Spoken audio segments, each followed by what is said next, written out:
So when you come into the lab, ideally the instrument will be on, the pump will be running, and everything will be at equilibrium, and it'll be ready for you to start injecting samples when you've prepared them. The one thing you want to do on the computer is document which sample you're going to run.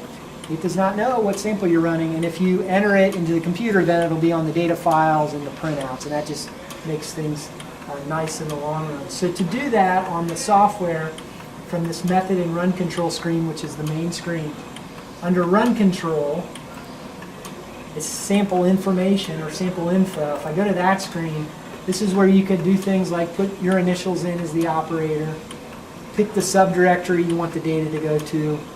Chem2311 is a fine subdirectory, or if you want to create a folder with your initials, that is fine.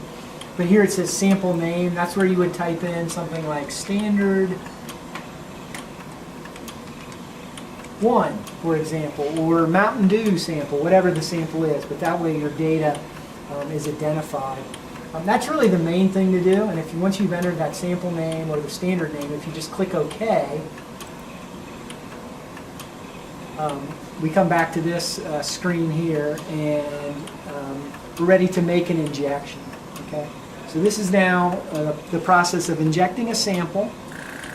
We're going to use a micro syringe, but the amount of sample is actually determined by the sample loop that's attached to the device. So you're actually going to overfill that loop. We will use a 10 or 20 microliter sample loop, and this is a 50 microliter syringe. So what you're going to want to do is fill this syringe, and you can inject the whole thing. You will still only inject the amount of sample onto the column that is set by the size of the sample loop. So the main thing on the syringe technique is you don't want any air bubbles, because you don't want to inject air, you want to inject sample.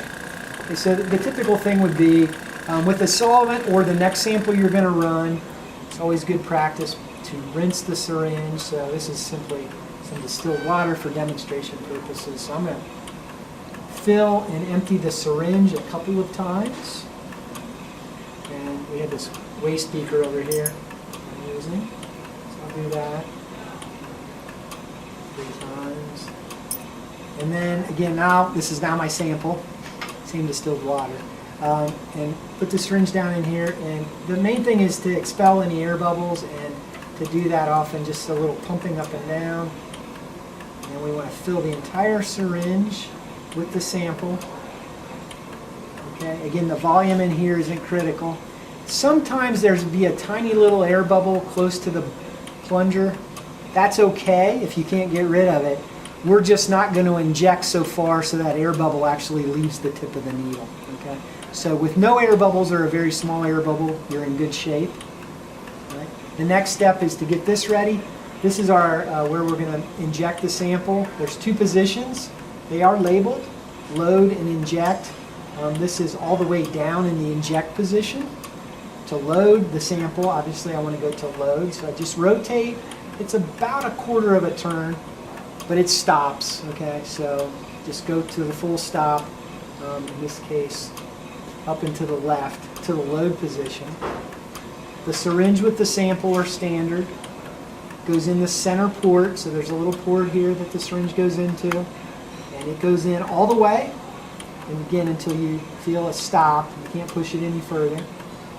And then you're going to inject the sample, and just this a steady pushing down of the plunger will inject the sample. I'm sorry. What we're really doing is loading the sample onto the sample loop. We leave the syringe in place, and then we rotate this to the inject position. Now a couple things are going to happen. This is actually going to automatically start the run when I do the injection. There's a wire here and a circuit that tells it when I've injected the sample. So it'll automatically start the run when I make the injection.